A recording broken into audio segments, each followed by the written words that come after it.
बिस्मिल्लाहिर्रहमानिर्रहीम। अस्सलाम वालेकुम नाज़रीन, दुनिया न्यूज़ पर आप देख रहे हैं प्रोग्राम नुक्ता नज़र। मैं हूं आपका मेज़बान मोहम्मद अजमल जामी। आज इस्लामाबाद स्टूडियो से ज्वाइन करेंगे जनाब मुजीबुर रहमान शामी साहब। शामी साहब, प्रोग्राम में आपको खुश आमदीद कहते हैं। सर दस्त तो आपसे जानना चाहेंगे, यहाँ लाहौर में तो बहुत धुंध है, यानी फॉग भी और स्मोक भी है, तो आपके यहाँ इस्लामाबाद आप बैठे हैं शहर इक़्तिदार में, खैरियत से वहाँ पहुँचे हैं और क्या खैर ख़बर है? उसके बाद आज के मौज़ूआत की जानिब में आता हूँ। पहले आपका हाल अहवाल दरियाफ़्त कर लें, क्योंकि नाज़रीन को इल्म हुआ कि आप इस्लामाबाद तशरीफ़ रखते हैं। इस्लामाबाद में तो सर्दी लाहौर के मुकाबले में ज़्यादा है। अच्छा।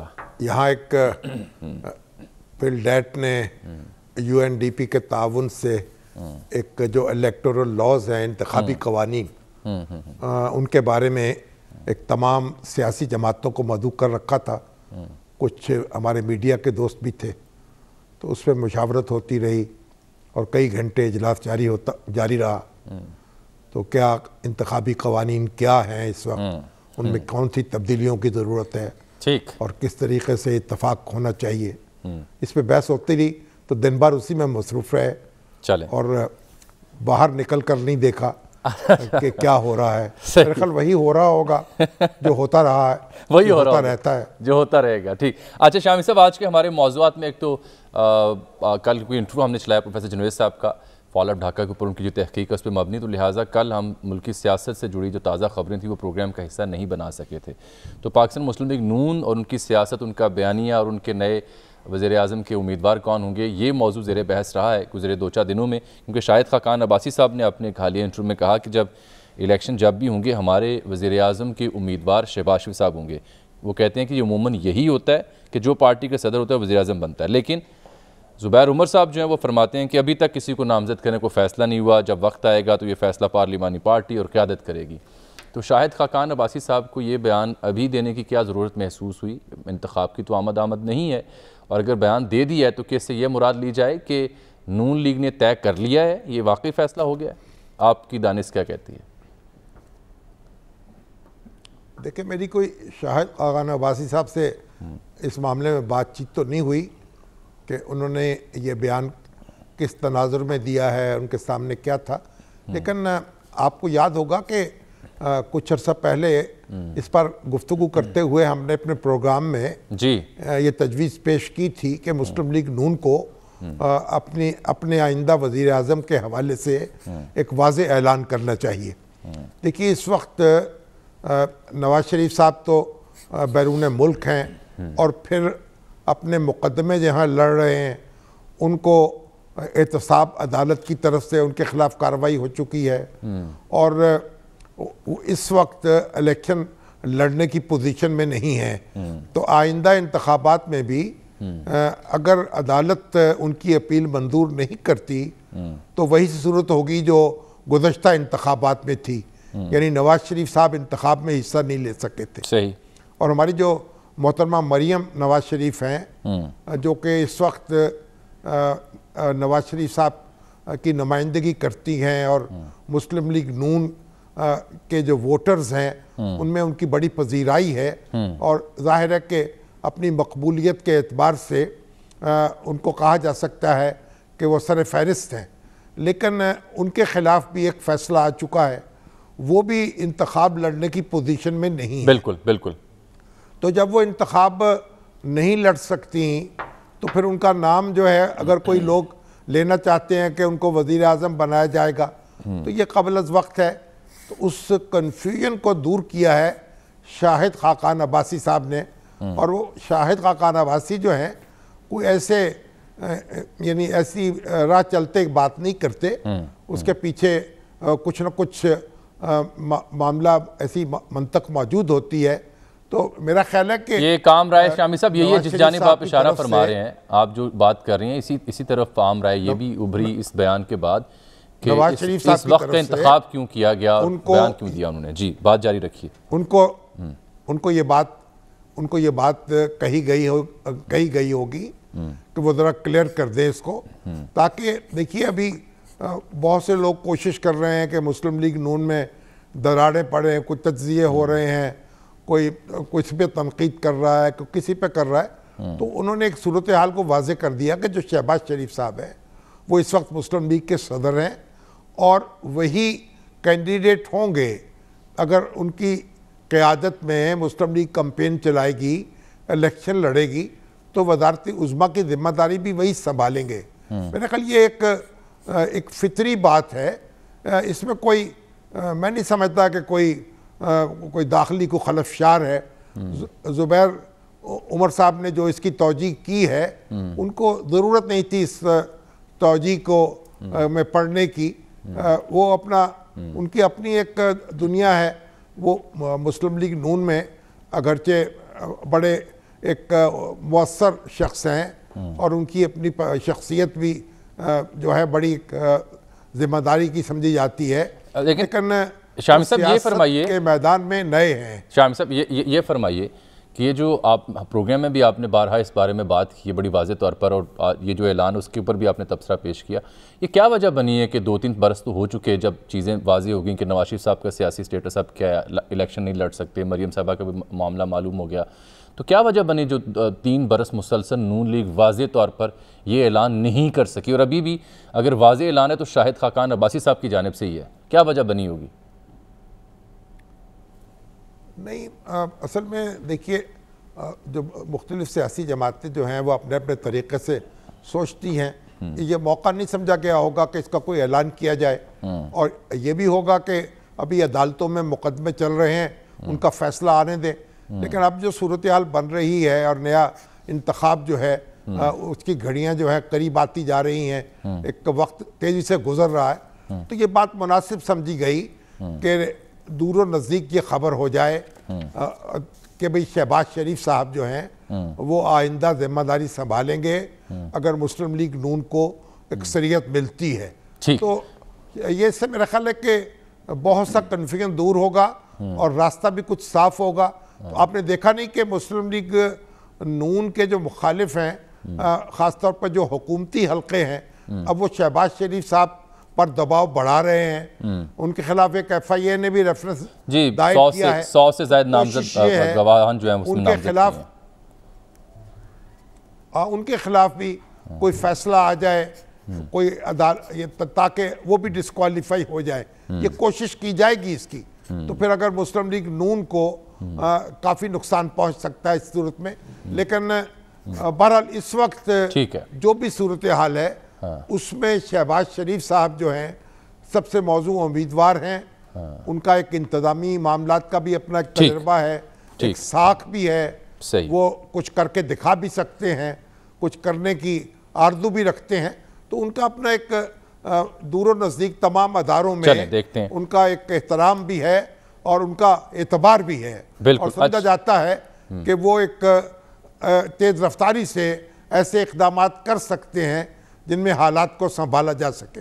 देखने आइंदा आने वाले वक्तों में फिर सूरत हाल बड़ी दिलचस्प होगी। शामिल साहब, एक बड़ा अहम आज का ये मौजू हमने ज़हमत दी है सदर सुप्रीम कोर्ट बार एसोसिएशन जनाब आसन भून साहब को भी, आपको सर खुशामदीद कहते हैं। मौजू सर ये है कि सुप्रीम कोर्ट बार ने ताहयात जो नाहली है उसके ख़िलाफ़ सुप्रीम कोर्ट से रजू करने का फ़ैसला किया है। इत्तला ये है कि मामलात या जो होमवर्क है मुकम्मल कर लिया गया है, जल्द आइंदा हफ्ते ये नाअहली के ख़िलाफ़ दरख्वास्त दायर की जाएगी।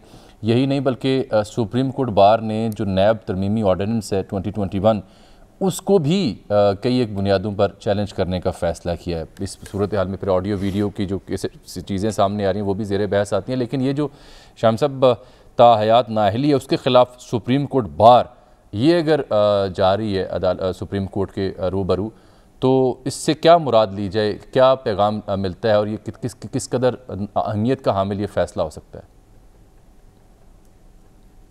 देखिए, आसन भवन साहब जो हैं ये एक बड़े पुराने सियासी कारकुन भी हैं, कमिटेड आदमी हैं। यानी ऐसा नहीं है कि ये कोई अचानक हमारी कोई कौमी स्टेज पर जलवागर हो गए हों। एक पीपल्स पार्टी से इनका ताल्लुक़ रहा है और बरसों को मोहित है। अगरचे कि अब उतने वो एक्टिव नहीं हैं, अब जो बार पॉलिटिक्स है उसमें सरगर्म ज़्यादा है। तो मगर ये जो उन्होंने फैसला किया है कि ये ताहयात नाअहली जो है, जो सुप्रीम कोर्ट ने इस बारे में कुछ बात फैसले किए हैं और जिसमें नवाज शरीफ साहब भी हैं, जहांगीर तरीन साहब भी हैं, जिनको ताहयात नाअहल करार दिया गया है। ये किसी कानून में नहीं लिखा हुआ, ये ये जो पीपल्स रिप्रेजेंटेशन एक्ट था उसके तहत तो 5 साल आप किसी शख्स को नाअहल कर सकते हैं, यानी अवामी नुमाइंदगी का जो कानून है, ठीक है, आसन भून साहब को भी शामिल कर लेते हैं सर। 5 साल तक उनको भी शामिल करते हैं, 5 साल तक नाअहल कर सकते हैं। जिस तरह आप देखा यूसुफ रजा गिलानी साहब को सुप्रीम कोर्ट के एक फैसले के नतीजे में नाअहल करार दिया गया 5 साल के लिए, और फिर वो सेनेट का इलेक्शन लड़ा उन्होंने, और सेनेट के अब इस वक्त कायदे हिस्ब इख्तलाफ हैं और रुकन मुंतखब हो गए। तो ये जो ताहयात नाअहली है ये तो नैब का तसव्वुर है, और इसमें सुप्रीम कोर्ट ने बाज़ 184(3) के तहत जो फैसले सरजद किए हैं, जो फैसले सादर किए हैं, बल्कि उसमें ये ताहयात नाअहल किया गया है। मेरा ख्याल ये जो सज़ा है ये गैर फितरी सज़ा है और कोई किताब कानून का हिस्सा नहीं है, और इसको ख़त्म होना चाहिए। ज़्यादा से ज़्यादा 5 साल नाअहल हो सकता है एक शख्स। मेरा ख्याल उनसे मालूम कर लेते हैं भवन साहब से उनके ज़हन में क्या और क्या। जी आसन साहब अस्सलाम वालेकुम, क्या आप हमें सुन पा रहे हैं? अस्सलाम वालेकुम, आपको प्रोग्राम में खुशामदीद कहते हैं। आपने शामी साहब का तज़किया तो आपने सुना, उन्होंने तारीखी हवाले फिक्री हवाले दिए, आपसे मजीद जानना चाह रहे हैं शामी साहब। जी शामी साहब आप क्या पूछ रहे हैं सर? भवन साहब, आपने जो ये फैसला किया है सुप्रीम कोर्ट बार की तरफ से चैलेंज करने का, तो आपके मद्देनज़र क्या है? यानी इसको आप कोई किसी जमात ने आपसे राब्ता कायम किया है या अपने तौर पर आप ये फैसला कर रहे हैं कि एक गैर फितरी जो है मामला उसको ख़त्म किया जाए? मैं सबसे पहले तो शामी साहब ये अर्ज करूं, मेरे से किसी जमात ने नहीं, मैंने बहैसियत कानून के तालिब इल्म के और बहैसियत पॉलिटिकल वर्कर के ये बात देखी है, दहाइयों से देखी है बतौर पॉलिटिकल वर्कर, कि पॉलिटिकल जो स्ट्रगल में लोग होते हैं बहुत ऊंच नीच से वो गुजरते हैं, और सम टाइम ऐसी चीजें आती हैं कि जो अल्टीमेटली उनको बहा के ले जाती हैं।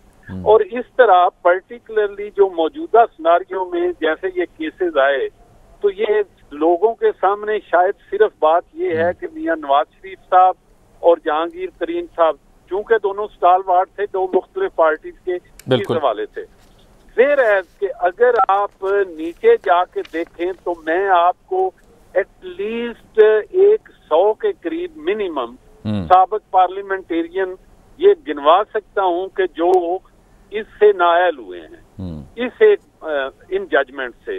उनमें लैलपुर के लोग, उनमें साहिवाल के लोग, उनमें हाफिजाबाद के लोग, उनमें गुजरांवाला के लोग, उसमें बलोचिस्तान के लोग, उसमें कराची के लोग, उसमें इंटीरियर सिंध के लोग।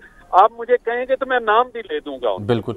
जैसे बलोचिस्तान से अब्दुल गफूर लौड़ी साहब का केस था, जाहिद इकबाल साहब का केस था, इधर अपना साहिवाल से मेहदी पट्टी का केस था, इधर से हाफिजाबाद से, लैलपुर से केसेस से 2-3 बल्कि पार्लियामेंट में आपको गिनवा सकता हूँ सैकड़ों के हिसाब से। अब तो प्रॉब्लम ये है, मैं बहैसियत कानून के तालिब सैकड़ों तो नहीं, दर्जनों कह दीजिए।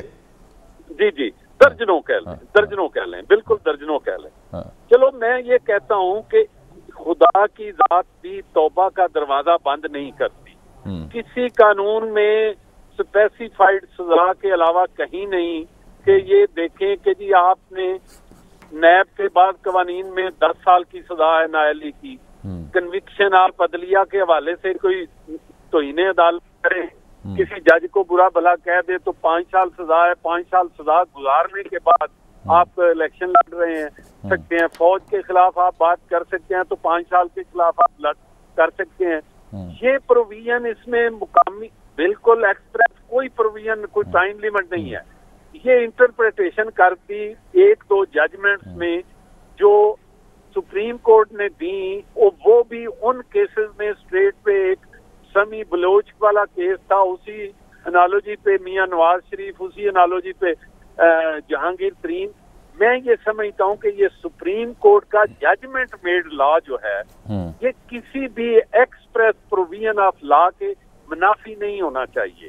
ये डिस्क्रिमिनेटरी है। ये सिर्फ और सिर्फ जजेस साहिबान की अपनी राय की बुनियाद पर लोगों को ग्रेव यार्ड में जाके दफन कर देना, ये किसी भी कानून के तकाजे के मुनाफी। एक एतराज ये किया जा रहा है एहसन साहब कि आपने अभी ही क्यों इस बारे सोचा? आपका ख्याल ये है कि ये दस्तूर की स्पिरिट है हमारे, उसके ये खिलाफ है, उसके बुनियादी हकूक के ये मुनाफी है। और मैं साथ बात करता जाऊं, अभी जामी साहब ने ये बात ये है कि मैं सुप्रीम कोर्ट बार का प्रेसिडेंट अभी मुंतखब हुआ हूं ना, मैंने बहैसियत जब मुंतखब हुआ हूं तो उसके बाद मैंने अपने इस फोरम को, और कल यूनानिमसली मेरी पूरी एग्जेक्टिव ने जो 17 पूरे पाकिस्तान से इलेक्टेड हैं विदाउट एनी डिसेंट हमने अप्रूव किया है, इसलिए कि हम समझते हैं कि ये इंसाफ के बुनियादी तकाजों के मुनाफी है। दूसरी बात नैब लॉज के हवाले से बात आ गई जी, वो आपने उसको भी जो तरमीमी ऑर्डिनेंस है 2021 आपको क्या परेशानी है? उसमें क्या चीज ऐसी है जो सुप्रीम कोर्ट बार को ये फैसला करने की जरूरत महसूस हुई? मैं इसलिए ये कह रहा हूं कि अगर पहले एक सिक्योरिटी ऑफ जॉब की सूरत हाल थी कि एक बंदे को पता है मेरा टेन्योर इतना है, उसको रिमूव करना है तो आर्टिकल 209 की प्रोविजन इन्वोक करनी पड़ेगी, जिस तरह के सुप्रीम कोर्ट में या हाई कोर्ट में किसी जज को रिमूव करना पड़ता है। इस ऑर्डिनेंस के जरिए उन्होंने जो कोशिश की कि जी वजीर आजम जिस दिन मर्जी करे एक को लगा दे, दूसरे को अपना जिस मर्जी उसे फारिग कर, मीनिंग देयर बाई के he should act under the discretion and advice of the prime minister. आप जब तक किसी बंदे को सिक्योरिटी या उसकी टेन्योर नहीं होगा, उसके बाकी मामलात को नहीं देखेंगे, तो जिस वक्त मर्जी किसी को नौकर बना लिया, जिस वक्त मर्जी उसे फारिग कर दिया, ये आप देखें वर्स्ट सिचुएशन में भी जबकि दोनों पॉलिटिकल पार्टीज बैगर ड्राउन थी, उन्होंने ये एक फैसला किया कि अपोजिशन और जो प्राइम मिनिस्टर है या लीडर ऑफ द हाउस है उसकी मुशावरत से होगा, उसके बाद रिमूवल उसकी होगी।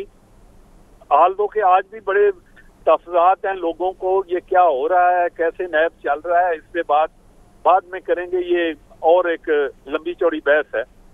लेकिन मौजूदा सूरत हाल में ये नैब की जो बहुत सारी प्रोविजन है, जिसमें आप कह लें कि कानून शहादत को भी ऑलमोस्ट उन्होंने साइड पे कर दिया कि आप एक यूएसपी लेके आ जाएं, वो यूएसपी में जितना आपने फीड कर दिया है, जितनी फोटो बना दी है, वो ये सारी की सारी बतौर एविडेंस, ये इंसाफ के बुनियादी आप नैब के लॉ को बहसियत मजमूई चैलेंज कर रहे हैं या उसकी बात शिकें जो हैं वो इस वक्त उनको आप टारगेट कर रहे हैं?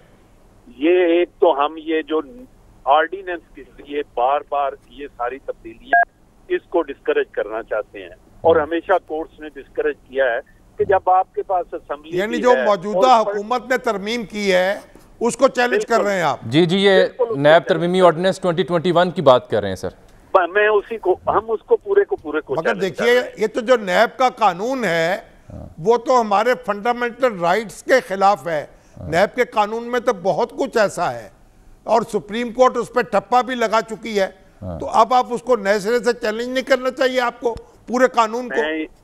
मैं इसीलिए अर्ज कर रहा हूं कि हम फिलहाल जो नैब का तरमीमी ऑर्डिनेंस इन्होंने बेसिक जो है तब्दीलियां की हैं उसके हवाले से हम चाह रहे हैं कि इनको फिलहाल हम चैलेंज करें।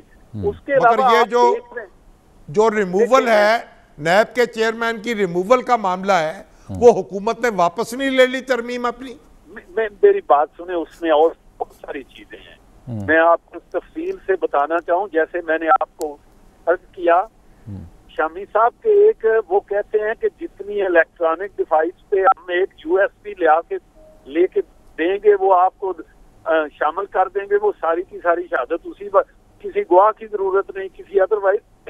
ये आर्टिकल 10A की भी वायलेशन है, कानून शहादत के आर्टिकल 10A की भी। इसी तरह आप देखें, हमेशा किसी भी सोसाइटी में, किसी भी मॉडर्न सोसाइटी में आप ये देखें, वो मुझे साइड पे इस पे कमेंट करना पड़ रहा है कि रूल्स ऑफ गेम जो होते हैं, रूल्स टू प्ले जो होते हैं, वो सारे प्लेयर्स के लिए इक्वल होते हैं और उनको हमेशा मिल बैठ के कार्ड बना के तो वो आगे लेके चलते हैं। लेकिन अनफॉर्चुनेटली यहाँ हमारे मुल्क में आपने देखा ये जो ईवीएम का मामला है, ये बुनियादी तौर पे ये भी आर्टिकल 140 की स्पिरिट के मुनाफी है और आर्टिकल 218 के मुनाफी है। मगर इसका नैब के कानून से तो कोई ताल्लुक नहीं ना। नहीं, मैं वो मिसाल दे रहे हैं, बात कर रहा हूँ, मैं मिसाल दे रहा हूँ कि आर्टिकल 218 ये कहता है कि ये इलेक्शन कमीशन का इख्तियार है कि वो ट्रांसपेरेंट इलेक्शन कराए। चले, जब तक उसको आप नहीं, इलेक्शन कमीशन के मेंबर और फैसला दे रहे हैं, ये एक अपना बुलडोज करके दे रहे हैं। This is very unfortunate. Legislation पूरी दुनिया में। मोहन साहब आप ये बताइए, नहीं नैब के कानून को भी आप चैलेंज कर रहे हैं, ईवीएम जो है उसको भी चैलेंज करने का कोई इरादा रखते हैं? नजर आ रहा है कसूर पाकिस्तानियों का मुकदमा था, उसके हवाले आपने वादा किया था कि उनकी फरियाद लेके जाएंगे सुप्रीम कोर्ट में। जी जी, मैं वो बिल्कुल, मैं उसके हवाले से भी मैंने वो एहतशाम जो हैं वो जो काम कर रहे हैं उनको मैंने रिक्वेस्ट की थी कि आप उसका एक ब्रीफ तरह मुझे भेजें और वो ब्रीफ लेके मैं उसको सारा अपने तौर पे एक अपनी पिटीशन ड्राफ्ट करके जो आज बिहारी के तौर पे वहाँ पे बेचारे घूम रहे हैं मैसूर हैं पिछले 50 सालों से, वो I'll file that petition। चले, अच्छा अब आप लगे हाथों जब इतने अहम केसेस को चैलेंज कर रहे हैं, मैसेज पे मैसेज करते हैं शिकागो से जी, वो कह रहे हैं कि जी उस पर भी वो करेंगे, उनकी ब्रीफ लेके तो उस पर फाइल करेंगे। ऑन एयर कह रहे हैं हमारे साथ शामी साहब, सदर सुप्रीम कोर्ट बार। अच्छा सर ये फरमाएं कि 50 साल हो गए जी सकूत ढाका को, वो तो कल गुफ्तगू करेंगे सर उस पर तफसील से। 50 साल और वो लोग बेचारे दर बदर हैं वहां अभी तक, मैसूरी काल कोठरियों में पड़े हुए हैं। बिल्कुल जो मैसूरीन है, पाकिस्तान के शहरी हैं, पाकिस्तान का नाम लेते हैं, जमीन उन पे तंग है, इसी की सजा, आसमान उन पे तंग है। ऐसा ही सर उनके ऊपर उनकी जो प्लाइट है उसके ऊपर तफसील से बात भी कर लेंगे। हसन साहब आपसे गुफ्तगू का फ़ायदा उठाते हुए, आप इतने अहम मौज़ूआत को अगर लेके जा रहे हैं सुप्रीम कोर्ट में, तो ये आपको ऑडियो वीडियो लीक्स का ख्याल नहीं है? साबका जजेस भी उसमें है मुबैना तौर पर, उस पर भी कुछ कर लेते? जी जी, मैं बात सुन नहीं सकता। ऑडियो वीडियोस जो मुबैना तौर पर लीक्स हो रही हैं कई साबिक जजेस की भी, आजकल उसका दौर है ऑडियो वीडियोस का, तो उस पर भी लगे हाथों कुछ सोच लेते हैं कि सुप्रीम कोर्ट बाहर ने क्या पोजीशन लेनी है? मेरी उस पर बड़ी वाज़ेह पोजीशन है। मैं समझता हूँ कि अदलिया को खुद भी अपनी आज़ादी के लिए, अपने तहफ़्फ़ुज़ के लिए मैय्यज़ लेनी होगी और अदलिया को उन सारी चीज़ों से जो ये सोर्स ऑफ स्कैंडल बनते हैं इनसे इज्तनाब करते हुए दूरी इख्तियार करनी होगी। आप जब खामखा सुओ मोटो ऐसे काम जो ऑब्जेक्टिव के काम है उसमें आप जब टांग घुसेड़ते हैं तो ये गंदी बातें बाद आती हैं। लेकिन आपने वीडियो स्कैंडल के हवाले से देखा ही, वो एक फोरेंसिक रिपोर्ट आई है, मैं उससे ज्यादा नहीं करता बातें, वो भी इसलिए कि ऐसी एफर्ट्स भी नहीं करनी चाहिए कि जिससे अदलिया के इदारे को, हमें तो लोगों का कॉन्फिडेंस और ट्रस्ट बिल्डिंग के लिए काम करना चाहिए। बहुत बहुत शुक्रिया जनाब एहसन भोंड साहब, सदर सुप्रीम कोर्ट बार एसोसिएशन गुफ्तगू कर रहे थे हम मामलात पर कि तायात नाअहली के खिलाफ सुप्रीम कोर्ट जाएंगे और नैब तरमीमी ऑर्डिनेंस 2021 को भी चैलेंज करने का उन्होंने प्लान बना लिया है। शाम साहब यहाँ प्रोग्राम में वक्त हुआ चाहता है एक ब्रेक का, ब्रेक के बाद वापस आते हैं तो एक इंतहाई अहम मौजू, 1 माह हो चुका है गवादर में मौलाना हिदायतुर रहमान की क़यादत में मुजाहिरीन को बैठे हुए एहतजाज उन्होंने वहाँ शुरू किया हुआ है, धरना दिया हुआ है। 1 माह में सरकार को कामयाबी क्यों नहीं हुई, इस पर बात करेंगे एक ब्रेक के बाद। वेलकम बैक नाज़रीन। शाम साहब ये मुसलसल 1 माह से गवादर में एहतजाजी सिलसिला जारी है।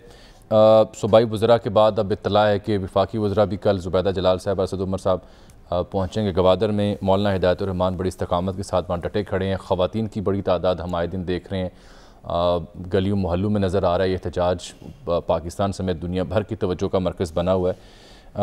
इससे पहले 3 से 4 बार जो सूबाई हुकूमत बलूचिस्तान की, उसके वज़रा वफूद की सूरत में मौलाना से मिल चुके हैं। बलूचिस्तान हुकूमत की सरकार ये कहती है कि अक्सर मुतालिबात उनके मान लिए गए हैं, कुछ रह गए हैं, उन पर भी काम हो जाएगा, लेकिन अभी तक ये धरना ख़त्म नहीं हो रहा। बल्कि आज मौलाना हिदायतुर रहमान ने अपने ट्वीट में कहा था कि आज हम 31वें दिन में दाखिल हो चुके हैं और अगर 127 दिन भी बैठना पड़ा तो हम ज़रूर बैठेंगे। फवाद चौधरी साहब ने कल क्या कहा, ज़रा वो देखिए। 2 वफाकी वज़रा असद उमर साहब और ज़ुबैदा जलाल जो हैं वो वज़ीर आज़म के बिहाफ के ऊपर गवादर जाएंगे। एहतजाज लोग कर रहे हैं, उनसे वो बातचीत भी करें।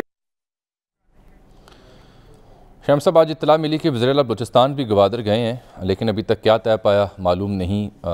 कोई है जो मौलाना से बात कर सके, मुज़ाकरात हो सकें, ये धरना ख़त्म हो सके। अभी तक तो सूरत हाल जूं की तूं है। 31 रोज़ा ये धरना एहतजाज, क्या समझ आई सर आपको? ये किस जानिब जाता आपको दिखाई देता है? क्या इसके असरात मुल्की सियासत पर भी हो सकते हैं? देखिए, सेनेटर अनवारुल हक काकड़ जो हैं, कुछ देर पहले मेरी उनसे गुफ्तगू हो रही थी जी। तो मुझे बता रहे थे कि ये जो गैर कानूनी फ़िशिंग है जी, ये अरबों का मामला है। जी जी, यानी इसमें करप्शन इतनी बड़ी मिकदार में इन्वॉल्व है जिसका हम तसव्वुर नहीं कर सकते। और इसमें करोड़ों अरबों रुपए जो हैं वो यानी इन्वॉल्व हैं। तो गैर कानूनी फिशिंग जो है उसको ख़त्म करना होगा। और अभी वज़ीर आज़म इमरान खान ने ये कहा है कि वो वफाकी वज़रा को भेज रहे हैं। तो ये वफाकी वज़ीर भी और सूबाई वज़ीर भी और सिंध के जो वज़ीर हैं फ़िशिंग के या माहीगीरी के, वो भी, उन सब को बैठ कर ये फ़ैसला करना होगा और ऐसे इक़दामात करने होंगे कि गैर कानूनी तौर पर ये शिकार वहाँ मछली का ना हो सके और वहाँ के जो लोग हैं गवादर के रहने वाले, उनके रोज़गार पे बहुत बुरा असर पड़ रहा है। क्योंकि अगर आप बहुत बड़ी मिक़दार में वहाँ से मछलियाँ और झींगे वो उठा के ले जाएंगे, उनको घेर लेंगे, तो मुकामी लोग क्या करेंगे? नहीं, बल्कि मौलाना तो ये भी वार्न कर रहे हैं कि वहाँ पे कई एक नस्लें ऐसी हैं मछली की और दीगर इक़साम की जो नापैद होती जा रही हैं, क्योंकि वो ट्रॉलिंग करते हैं जिसमें हज़ारों नहीं लाखों की तादाद में सामान उठा के जो समुद्री हयातियात हैं, मछलियाँ, वो ले जाते हैं, इनके हाथ कुछ नहीं आता। तो बड़े बड़े सख्त इक़दामात करने की ज़रूरत होगी और इसके लिए हुकूमत को कमर कसनी चाहिए, वफाकी हुकूमत को भी और सूबाई हुकूमत को भी, और इनकी जो फरियाद है उसको सुनना चाहिए। ये एक बड़ा जेन्युइन मामला है। ये बात जो कर रहे हैं उसमें कोई ऐसा नहीं है कि आप कहें कि इसे हवा में उड़ा दें। तो मौलाना की इस तहरीक का, ये एहतजाज का जो असरात हैं वो मुल्की सियासत पर किसी हद तक मुरतब हो सकते हैं, आपको लगता है? क्योंकि कई ममालिक में ऐसी तहरीकें चली, ऐसे एहतजाज हुए जिन्होंने पूरी मुल्की सियासत की काया पलटी या उस पर असरअंदाज हुए हैं माजी में। देखिए, सब तो मौलाना साहब क्योंकि जमात इस्लामी से ताल्लुक़ है, वो इसको लीड कर रहे हैं और जमात इस्लामी जो है वो किसी इत्तेहाद का हिस्सा नहीं है, अपोजिशन के इत्तेहाद का, तो कोई इससे आप बड़ी तहरीक तो बर्पा होते नहीं देख सकते। लेकिन ये अपनी जगह जो मसला है उसको हल होना चाहिए। अब ये तो नहीं है कि आप पूरे मुल्क में आप ये कहें कि कोई हंगामा हो जाए और सारे मामला दरम बरम हो जाए। हमें इसका इंतज़ार नहीं करना चाहिए कि भाई यानी दरम बरम हो मामलात, तभी गौर होगा, तभी इक़दाम होगा। ये तो कोई अच्छी रवश नहीं है। और वज़ीर आज़म इमरान खान तो खुद मुजाहरे करते रहे हैं, धरने देते रहे हैं, एजिटेशन करते रहे हैं। उनको तो ज़्यादा बर्क रफ्तारी के साथ इन बातों की तरफ तवज्जो देनी चाहिए। बिल्कुल ठीक सर। अच्छा सर, एक बड़ा अहम मामला है पूरे पाकिस्तान का, सिर्फ 2 ही मुल्क रह गए हैं बदकिस्मती से, अफगानिस्तान और पाकिस्तान, जहाँ पोलियो केसेस बाकी हैं। कुछ अरसे बाद, हर कुछ अरसे के बाद पाकिस्तान भर में एंटी पोलियो ड्राइव आती है, पोलियो कतरे पिलाए जाते हैं, विटामिन ए और दीगर विटामिन के कतरे बच्चों को पिलाए जाते हैं 5 साल से कम उम्र के। तो एक बार फिर ये मुहिम जारी है। तो इस सिलसिले में कुछ हक़ाइक़ हैं जो आपसे नाज़रीन हमने शेयर करने, और फिर इस पर जो दीन इस्लाम की रोशनी में आपके सामने आज केस रखेंगे, किस हद तक लाजिम है आपके लिए कि आप अपने 5 साल से कम उम्र बच्चों को लाजमी पोलियो कतरे पिलवाएं। सर जी, ये 2020 में पिछले बरस पाकिस्तान में 84 पोलियो केसेस रिपोर्ट हुए थे। 2019 में ये 147 थे, जबकि 2018 में सिर्फ 12 थे। यानी 2018 में सिर्फ 12 केसेस थे, अगले बरस बढ़कर 147 हुए और 2020 में कुछ कम होकर 84 रह गए। दुनिया भर में 99% जो पोलियो केसेस हैं वो ख़त्म हो चुके हैं, कमी वाक़या हो चुकी है, सिर्फ इन 2 ममालिक में यानी पाकिस्तान और अफ़गानिस्तान में रह गए हैं। ज़्यादा जो ख़तरनाक इलाके हैं पाकिस्तान भर में, उनमें कोयटा, कला अब्दुल्ला, पशीन, पेशावर, बन्नू, टांग, कराची गडाब, कराची बल्दिया, खैबर एजेंसी, शुमाली वज़ीरिस्तान, जनूबी वज़ीरिस्तान, FR बन्नू, मुजफ्फरगढ़, DG खान और इसके आसपास के जो इलाके हैं ये ज़्यादा तशवीशनाक सूरत इख्तियार कर देते हैं जब यहाँ से केसेस निकलते हैं। लाहौर में भी केसेस निकले हैं। शाम साहब हमें ज्वाइन किया सवात से जनाब मुफ्ती नज़ीर साहब ने, उनसे हम बात करते हैं। मैं चाहूँगा आप उनसे गुफ्तगू कीजिए कि दीन इस्लाम इस बारे में क्या रहनुमाई देता है। शामी साहब भाई इसमें दीन इस्लाम तो भाई उलमाए कराम, जय्यद उलमाए कराम जो हैं वो चीख चीख कर कह चुके हैं ये जाहिल लोग हैं जो लोगों को बरगला रहे हैं।